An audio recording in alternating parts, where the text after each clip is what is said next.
Class 12 के सभी बच्चों का बहुत बहुत स्वागत है। मैं आपका केमिस्ट्री टीचर अकबर आलम अपने यूट्यूब चैनल पर सारे बच्चों का बहुत बहुत स्वागत करता हूँ। बेटा नाइट्रिक अम्ल हमने पढ़ लिया था, इसी क्रम में आगे बढ़ते हुए आज हम फास्फोरस के ऊपर बात करेंगे। आइए वीडियो को हम स्टार्ट करते हैं, देखते हैं। देखिए सबसे पहली चीज़ आती है फास्फोरस। फास्फोरस के बारे में सबको मालूम है बहुत अच्छे से। फास्फोरस का प्रतीक क्या होता है? पी होता है। परमाणु क्रमांक कितना होता है? 15। परमाणु भार होता है 30.8। इलेक्ट्रॉनिक विन्यास बनाओगे तो बनेगा first s2 2s2 2p6 3s2 3p3 2 2 4 6 4 10 2 12 और 3 15। अंतिम कोष में उपस्थित इलेक्ट्रॉन की संख्या देख लो कितनी है? 5 है। कितनी है? 5। किसमें जा रहा है इलेक्ट्रॉन? पी उपकोष में, इसलिए ये पी ब्लॉक के अंतर्गत आने वाला प्रमुख रूप से हमारा क्या है? तत्व है। उत्पत्ति में आ जाओ। चलो उत्पत्ति में देखो, सर्वप्रथम एक वैज्ञानिक हुए थे ब्रांड ने सन 1669 ईस्वी में फास्फोरस को मूत्र व रेत के मिश्रण के आश्रम से प्रमुख रूप से प्राप्त करने का कार्य किया। फिर आए 1681 में रॉबर्ट बायल ने ठोस फास्फोरस के बनाने की विधि को प्रस्तुत करने का कार्य किया। फिर आए सीले ने 1771 में हड्डी की गांठ से फास्फोरस को प्रमुख रूप से प्राप्त करने का कार्य किया। यह तत्व जो है, इसका नाम फास्फोरस क्यों रखा गया? कोई नहीं बताता। इसका नाम प्रमुख रूप से फास्फोरस क्यों रखा गया? इसका नाम फास्फोरस इसलिए रखा गया क्योंकि यह प्रमुख रूप से रात में क्या करता है? चमकने का कार्य करता है। ये चमकने वाला तत्व है, इसलिए इसको हम प्रमुख रूप से क्या कहते हैं? फास्फोरस के नाम से क्या करते हैं? जानते हैं। उपलब्धता में आ जाइए। चलिए उपलब्धता के अंतर्गत आओ। उपलब्धता में आइए भैया। उपलब्धता के अंदर चलते हैं तो फास्फोरस जो है यह प्रमुख रूप से बहुत अधिक मात्रा में क्रियाशील होता है। वायु की उपस्थिति में इसको रख दीजिए तो यह प्रमुख रूप से कन्वर्ट हो जाता है और कन्वर्ट होकर प्रमुख रूप से क्या हो जाएगा? खत्म हो जाता है, नष्ट होने का कार्य करता है। तो इसीलिए हम करते क्या है कि ये पाया जाने वाला फास्फोरस जो है प्रकृति में मुक्त अवस्था में नहीं पाया जाता, लेकिन इसके विभिन्न प्रकार के खनिज जो होते हैं उपस्थित रहने का कार्य करते हैं। जैसे खनिज के रूप में फास्फोराइड फॉर्मूला होता है CA3PO4 का होल ट्वाइस। फिर आता है फ्लोरियोपेटाइट, मतलब इसका फॉर्मूला होता है 3CA3PO4 का होल ट्वाइस CaF2। फ्लोओरेपेटाइट इसका पूरा नाम है। इसके बाद हड्डियों में इसकी मात्रा जो 60% उपस्थित होती है, किसके रूप में पाया जाता है? कैल्शियम फास्फेट के रूप में हड्डियों में उपस्थित रहने का कार्य करता है। फास्फोरस के अपरूप में आ जाओ। अपरूप मतलब कितने स्वरूपों में यह प्रमुख रूप से प्रकृति के अंतर्गत मिलने का कार्य करता है। तो यह प्रमुख रूप से प्रकृति में सफेद या पीले फास्फोरस के रूप में मिलेगा, लाल फास्फोरस मिलता है, काला फास्फोरस मिलता है, सिंदूरी फास्फोरस मिलता है, बैगनी फास्फोरस मिलता है। हमारे काम के केवल 2-3 फास्फोरस में पढ़ेंगे। सफेद फास्फोरस के बारे में बात करेंगे, लाल फास्फोरस के बारे में बात करेंगे। ये मोस्टली 2 फास्फोरस पढ़ेंगे, सफेद फास्फोरस और लाल फास्फोरस सबसे ज्यादा इंपॉर्टेंट है। सबसे पहले हम पढ़ते हैं सफेद फास्फोरस के बारे में। सिद्धांत पढ़ लो क्या है? फास्फोरस की वाष्प को शीघ्रता से ठंडा करने पर प्राप्त होने वाला जो फास्फोरस होता है उसको क्या कहते हैं? सफेद फास्फोरस। कुछ नहीं करना है, बहुत सिंपल सा मेथड है। फास्फोरस आपने लिया और पाया जाने वाला जो फास्फोरस है उसकी जो वाष्प निकल रही है उस वाष्प को प्रमुख से केवल क्या कर लेना है? ठंडा कर लेना है। तो जब पाई जाने वाली फास्फोरस की वाष्प को अति शीघ्र तरीके से ठंडा करने का कार्य किया जाता है तो जो प्राप्त होने वाला फास्फोरस होता है उसको सफेद फास्फोरस के नाम से क्या करते हैं? जानते हैं। चलिए सफेद फास्फोरस के बाद आ जाओ। लिखा है सफेद फास्फोरस के निर्माण की विधियां। सबसे पहली विधि में आइए, लिखा है रिटार्ड विधि। रिटार्ड विधि में क्या करते हैं? इस विधि में हड्डी की राख को लेकर उसकी अभिक्रिया साल H2SO4 के साथ कराते हैं। जब इसकी अभिक्रिया कराते हो तो ऑर्थोफॉस्फेटिक अम्ल की क्या हो जाती है? प्राप्ति। हड्डी की राख ले ली, हड्डी की राख लेने के बाद कैल्शियम फास्फेट लिया हमने, हड्डी की राख में कैल्शियम फास्फेट होता है, इसको लेने के बाद इसकी अभिक्रिया H2SO4 के साथ करा दी। ऑर्थोफॉस्फेटिक अम्ल जो होगा वह यहाँ से क्या हो जाएगा? प्राप्त हो जाएगा और कैल्शियम सल्फेट अवक्षेप के रूप में नीचे की ओर बैठने का कार्य करेगा। प्राप्त होने वाला ऑर्थोफॉस्फेटिक अम्ल जो है इसको छानकर अलग कर लीजिए। फिर इसके बाद अगले कैल्शियम सल्फेट जो है वह प्रमुख रूप से अलग हो गया। अब बचा हमारे पास ऑर्थोफॉस्फोरिक अम्ल। ऑर्थोफॉस्फोरिक अम्ल को आपने लिया और इसको प्रमुख रूप से क्या कर दिया? बड़ी उच्च मात्रा में गर्म करने का कार्य किया। तो यहाँ से प्रमुख रूप से जब आप इसको गर्म करोगे तो मेटाफॉस्फोरिक अम्ल जो होगा वह क्या हो जाएगा? प्राप्त हो जाएगा।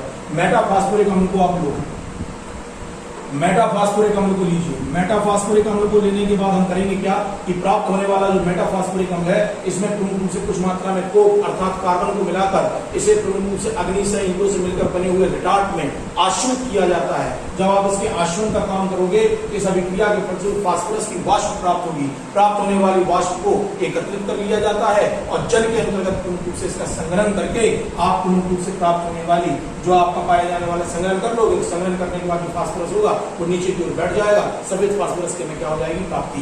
एक बार फिर से दोहरा लो। रिटार्ड विधि में क्या करते हैं? आप यह इस विधि के अंतर्गत हड्डी की राख को लेकर उसकी अभिक्रिया जब H2SO4 के साथ कराते हैं तो इस क्रिया के फलस्वरूप आपको ऑर्थोफॉस्फोरिक अम्ल जो होता है प्राप्त होता है। प्राप्त होने वाले ऑर्थोफॉस्फोरिक अम्ल को छान लिया, उच्च ताप पर आपने इसको गर्म करने का कार्य किया तो यहाँ से प्रमुख रूप से आपका मेटाफॉस्फोरिक अम्ल जो होगा प्राप्त होगा। प्राप्त होने वाले मेटाफॉस्फोरिक अम्ल को लो, इसकी अभिक्रिया प्रमुख रूप से कार्बन के साथ करा दो। कार्बन के साथ जब आप मिलाकर इसकी गर्म करने का कार्य करोगे तो फास्फोरस की वाष्प प्राप्त होगी। प्राप्त होने वाली वाष्प का जल के द्वारा संघनन कर लीजिए तो ये जल की निचली सतहों में प्रमुख रूप से हमें सफेद फास्फोरस की क्या हो जाएगी, प्राप्ति हो जाएगी। इस प्रकार से सफेद फास्फोरस को प्रमुख रूप से प्राप्त करने का क्या करते हैं, कार्य करते हैं। अगली विधि में आइए औद्योगिक निर्माण की क्रिया के बारे में बात करते हैं। ये हमारी प्रमुख रूप से औद्योगिक विधि के अंतर्गत आ गए हैं। फास्फोराइड से फास्फोरस पेंटाऑक्साइड, फास्फोराइड हम लेंगे उससे क्या बना लेंगे, फास्फोरस पेंटाऑक्साइड। इसी को हम विद्युत तापीय विधि या आधुनिक विधि या औद्योगिक विधि के नाम से क्या करते हैं, जानते हैं। ये फास्फोरस के निर्माण की सबसे आधुनिक विधि है। इस विधि में हम करते क्या है, महीन पिसे हुए चार्ज को लेते हैं। चार्ज मतलब जो एस्ट है उसको लेंगे। इसको लेने के बाद प्रमुख रूप से चार्ज के रूप में हमने क्या लिया, फास्फोराइड लिया। फॉर्मूला क्या होता है, CA3PO4 का होल ट्वाइस। इसको लिया, फास्फोराइड को लिया, उसमें किसको मिलाया, सिलिका को, फिर उसमें क्या मिलाया, कोक। सबको मिला लिया तो चार्ज बन गया घान। अब इस घान को लेंगे, एक साथ मिलाकर एक विद्युत भट्टी होती है, उसमें पेंचदार चालक होता है। उस पेंच को खोलते चले जाएंगे तो मात्रा जो होगी वह प्रमुख रूप से विद्युत भट्टी में, चार्ज की मात्रा विद्युत भट्टी में गिरने का क्या करती जाएगी, कार्य करती जाएगी। इस विद्युत भट्टी में एक इस्पात का टैंक होता है, एक बड़ा सा टैंक लगा होता है धातु का, जिसके भीतर अग्निशय ईंटों से मिलकर बना हुआ एक अस्तर लगा हुआ होता है। टैंक के सबसे ऊपरी भाग में हॉपर होता है, जिसके द्वारा हम प्रमुख रूप से खाने या चार्ज को डालने का क्या करते हैं, कार्य करते हैं। ऊपरी भाग में एक निकास नली जो होती है जुड़े रहने का कार्य करती है, जिसमें से फास्फोरस की वाष्प जो होती है वह बाहर निकलने का क्या करती है, कार्य करती है। भट्टी के निचले भाग में एक अन्य निकास नली लगे रहने का कार्य करेगी, जिसके द्वारा हम धातुमल को बाहर निकालने का क्या करते हैं, कार्य करते हैं। ऊपरी भाग में कार्बन के बने हुए 2 इलेक्ट्रोड लगे होते हैं, जिनको में से एक कैथोड होगा, एक एनोड होगा, जिनके द्वारा प्रमुख रूप से कितने ताप को, 1500 डिग्री सेंटीग्रेड टेम्परेचर को उत्पन्न करने का कार्य किया जाता है। इस ताप पर होता क्या है कि सिलिका जो होती है अवाष्पशील रहती है, मतलब वाष्प के रूप में परिवर्तित होने का कार्य नहीं करती, जिसके कारण ये कैल्शियम फास्फेट के साथ क्या कैल्शियम फास्फेट क्या करते हैं, सिलिका की उपस्थिति, सिलिका जो होती है अवाष्पशील होती है, इसकी उपस्थिति अवाष्पशील होने के कारण कैल्शियम फास्फेट में जो पाया जाने वाला फास्फोरस पेंटाऑक्साइड है, इसको ये निकाल कर क्या कर देती है, अलग कर देती है। फास्फोरस पेंटाऑक्साइड क्या हो गया, अलग। हमें यही तो चाहिए था, फास्फोरस पेंटाऑक्साइड। यहाँ से जो सिलिका होगी ना, ये कैल्शियम फास्फेट के साथ क्रिया करके कैल्शियम सिलिकेट के निर्माण का कार्य करेगी, जो धातुमल के रूप में प्रमुख रूप से क्या हो जाएगा, नीचे बैठ जाएगा। और जो पाया जाने वाला फास्फोरस पेंटाऑक्साइड है, ये वाष्प के रूप में प्रमुख रूप से ऊपर की तरफ उठेगा, जिसको हम प्रमुख रूप से पाए जाने वाली हमारी भट्टी है उसके ऊपर लगी हुई निकास नली के द्वारा प्रमुख रूप से इसको वाष्प के रूप में क्या करेंगे, प्राप्त कर लेंगे। और ठंडा करने के पश्चात इससे हम प्रमुख रूप से सफेद फास्फोरस को प्राप्त करने का क्या करते हैं, कार्य करते हैं। फिर दोहरा लो एक बार फिर से, फास्फोराइड में आ जाओ। फास्फोराइड सबसे पहले हम क्या करेंगे, आधुनिक विधि के अंतर्गत सबसे पहले हम प्रमुख रूप से फास्फोराइड एश को लेंगे, इसमें कुछ मात्रा में सिलिका और कोक को मिला लेंगे। विद्युत भट्टी में पेंच के द्वारा, पेंचदार जो चालक है इसके द्वारा धीमे धीमे हॉपर से प्रमुख रूप से इसको नीचे की ओर गिराने का क्या करेंगे, कार्य करेंगे। जब इसको नीचे की ओर गिराओगे तो पाया जाने वाला प्रमुख रूप से इस जो हमारा पाई जाने वाली विद्युत भट्टी होती है, इसके अंतर्गत 2 कैथोड लगे, एक कैथोड और एक एनोड कार्बन का बना हुआ लगा रहने का क्या करता है, कार्य करता है, जिसके द्वारा 1500 डिग्री सेंटीग्रेड टेम्परेचर को उत्पन्न करने का कार्य किया जाता है। इतने बड़े टेम्परेचर में होता यह है कि पाया जाने वाला जो हमारा प्रमुख रूप से पाई जाने वाली सिलिका जो होती है अवाष्पशील रहने का कार्य करती है, जिसके कारण कैल्शियम फास्फेट से फास्फोरस पेंटाऑक्साइड जो होता है क्या हो जाता है, अलग। और कैल्शियम फास्फेट जो सिलिका के साथ क्रिया करेगी, कैल्शियम सिलिकेट का निर्माण करेगी, धातुमल के रूप में नीचे आ जाएगी। और फास्फोरस पेंटाऑक्साइड जो है इसकी वेपर्स जो होंगी ऊपर की तरफ उठने का क्या करेंगे, कार्य। ऊपर की तरफ उठने वाली इन वेपर्स को एकत्रित करते हैं और इनके द्वारा प्रमुख रूप से फास्फोरस को प्राप्त करने का कार्य कर लिया जाता है। चलो आगे देखो,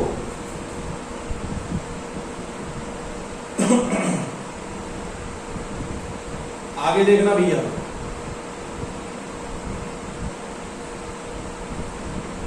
नोट भी करते जाना है साथ साथ, ताकि आगे जाके हमें प्रॉब्लम्स ना हो।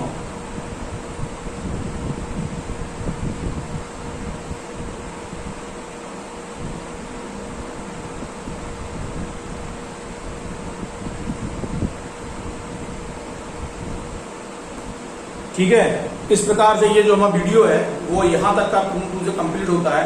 आगे के वीडियो को मैं आपको प्रोवाइड करने का कार्य कर दूंगा। और चलिए देख ही लेते हैं, कोई दिक्कत नहीं है, क्यों इतने से छोटे टॉपिक को हम छोड़े। आइए और देखते हैं थोड़ा सा, इसके आगे देखते हैं बेटा। जो हम आपको और थोड़ा सा वीडियो आगे बढ़ा के दिखाई दे रहे हैं ताकि बच्चों का और थोड़ा सा काम जो है वह पूर्ण रूप से बढ़ जाए। देखो भैया सब देखना। अब यहां से आपने क्या किया था, आपने पूर्ण रूप से कैल्शियम सिलिकेट को अलग करने का कार्य कर लिया था। कैल्शियम सिलिकेट अलग हो गया। अब हमें यहाँ पे फास्फोरस पेंटाऑक्साइड की जो वेपर्स थी वो हमें प्राप्त हुई थी। कैल्शियम फास्फेट जो है सिलिका के ऑक्साइड के साथ 1500 डिग्री सेंटीग्रेड पे क्रिया करेगा। कैल्शियम सिलिकेट ये कहलाएगा पूर्ण रूप से पाया जाने वाला धातुमल, जिसको हम निकाल कर नीचे की निकास नली के द्वारा क्या कर लेंगे, अलग। अब हमें यहाँ से प्राप्त हो गया फास्फोरस का, पाए जाने वाले फास्फोरस का पूर्ण रूप से पेंटाऑक्साइड, ये हमें यहाँ से प्राप्त होगा। प्राप्त होने वाले फास्फोरस पेंटाऑक्साइड का अपचयन करेंगे। फास्फोरस पेंटाऑक्साइड को किसके साथ क्रिया कराएंगे, कोक के साथ क्रिया करेगी। जब फास्फोरस पेंटाऑक्साइड कोक के साथ क्रिया करती है तो कार्बन मोनोऑक्साइड मुक्त होती है और फास्फोरस पूर्ण रूप से अलग होने का क्या करता है, कार्य करता है। और भट्टी से बाहर निकलने वाली जो गैस है, जो फास्फोरस की गैस निकल रही है, उसको हम पूर्ण रूप से संग्रहित कर लेंगे। प्रोवाइड करके उसको संग्रहित कर फास्फोरस के ठोस रूप में जो संग्रहित कर लेंगे, ठंडा हो जाएगा और फास्फोरस जो होगा वो ठोस रूप में जल की निचली सतहों पर प्रवेश करने का क्या करेगा, कार्य करेगा। सिंपल सा टॉपिक है, कुछ नहीं करना है। यहां से हमारा जो कैल्शियम फास्फेट था, इसने सिलिका के साथ क्रिया की, कैल्शियम सिलिकेट बना लिया। अब जो कैल्शियम सिलिकेट है धातुमल के रूप में अलग, क्या प्राप्त हुआ था, फास्फोरस पेंटाऑक्साइड। फास्फोरस पेंटाऑक्साइड का क्या करेंगे, अपचयन। याद करो अपन ने विद्युत भट्टी के अंतर्गत कोक मिलाई थी, तो फास्फोरस पेंटाऑक्साइड जो किसके साथ क्रिया करेगी, कोक के साथ। जब ये कोक के साथ क्रिया करेगी तो किसका निर्माण कर लेगी, कार्बन मोनोऑक्साइड का। कार्बन मोनोऑक्साइड निकल गई। कार्बन मोनोऑक्साइड निकलने के बाद क्या निकल रही, फास्फोरस की वेपर्स। इन फास्फोरस की वेपर्स को हम क्या करेंगे, संग्रहित कर लेंगे। संग्रहित करेंगे तो ये जल के नीचे ठोस क्रिस्टल के रूप में पूर्ण रूप से क्या हो जाएगी, प्राप्त हो जाएगी। चलो आ जाओ, फास्फोरस का शोधन। अब देखो फास्फोरस के शोधन में क्या करना है।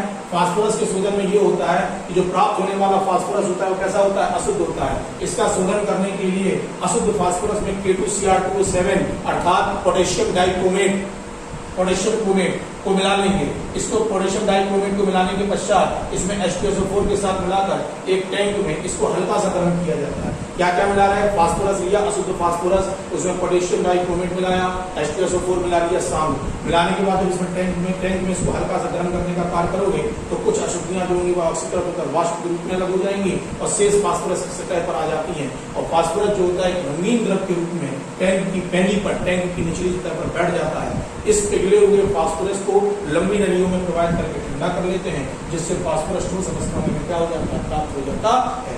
इस प्रकार से सफेद फास्फोरस जो होता है वो क्या होता है, प्राप्त होता है। याद कर लो, रट लो इसको बिल्कुल ध्यान से। ये हमारे पास एक चित्र है, इस चित्र के द्वारा पूर्ण रूप से औद्योगिक विधि है, समझ लो। इस विधि के द्वारा भी समझाया दे रहा हूँ थोड़ा सा जल्दी से। देखो भैया, इस विधि के अंतर्गत पूर्ण रूप से पाया जाने वाला इस्पात का बना हुआ ये टैंक हो गया। इसमें नीचे की तरफ निकास नली लगी हुई, जिसके द्वारा धातुमल को पूर्ण रूप से बाहर निकालने का कार्य किया जाएगा। ये हॉपर लगा हुआ है, यहाँ से अयस्क, ये जो हमारा पूर्ण रूप से हमने फास्फोरस का जो अयस्क लिया था उसको, कोक को, सिलिका ऑक्साइड को मिला के ऊपर से नीचे की ओर डालने का कार्य करेंगे।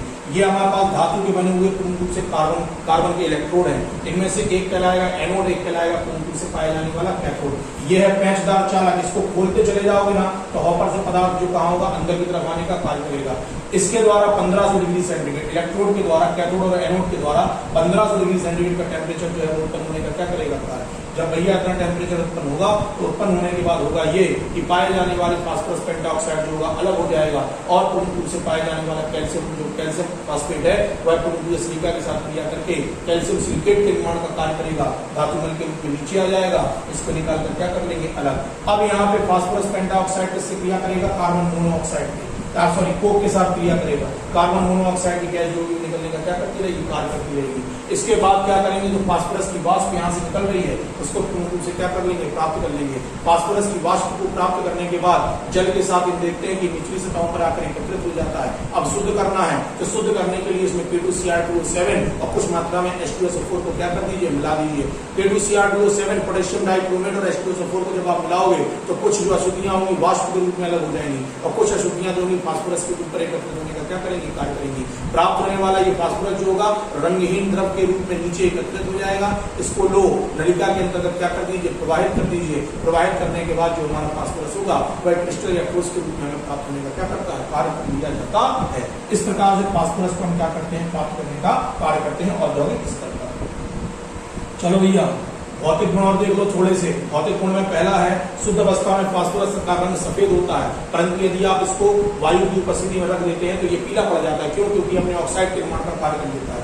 अगला आ जाइए, इसमें लहसुन की समान गंध आती है, जिसे लहसुन की समान गंध आती है तथा इसे चाकू से काटा जा सकता है, सॉफ्ट होता है। अगला फास्फोरस की वाष्प जहरीली होती है। जो फास्फोरस जहाँ पे बनती है ना, फास्फोरस का निर्माण जहाँ पे किया जाता है वहाँ के लोगों में वहाँ के कर्मचारियों में एक रोग उत्पन्न होता है, इसको फॉसी जॉ कहते हैं। फॉसी जॉ में क्या होता है, जो जबड़ा होता है ना धीमे धीमे पूर्ण रूप से गलने का कार्य करने लगता है, नष्ट होने लगता है।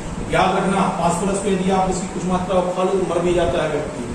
इसका गलनांक जो होता है 44 डिग्री सेंटीग्रेड, क्वथनांक 287 डिग्री सेंटीग्रेड, घनत्व 1.82 ग्राम सेंटीमीटर क्यूब होता है। पाए जाने वाला पूर्ण रूप से फास्फोरस जो होता है 800 डिग्री सेंटीग्रेड पर इसके जो वाष्प का सूत्र होता है वो क्या होता है, P4 रहने का कार्य करता है। ऑब्जेक्टिव बन सकता है इससे, इसलिए इसको ध्यान से देखने का हमें क्या करना है, कार्य करना है। इस प्रकार से हमारे टॉपिकों में फास्फोरस, सफेद फास्फोरस मैंने आपको पढ़ा दिया। सफेद फास्फोरस को अच्छे से पढ़िए, बार बार वीडियो को रिपीट करके देखिए और प्रयास करिए कि हमें बहुत अच्छे से टॉपिक याद हो जाए। किसी प्रकार की कोई समस्या या दिक्कत आती है आप मुझसे डिस्कस कर सकते हैं, कमेंट बॉक्स में लिख सकते हैं। वीडियो पसंद आए तो इसको लाइक करिए, चैनल को सब्सक्राइब कर लीजिए और अगले वीडियो के लिए पुनः हम आपके सामने उपस्थित होंगे। तब तक के लिए धन्यवाद, आभार आपका।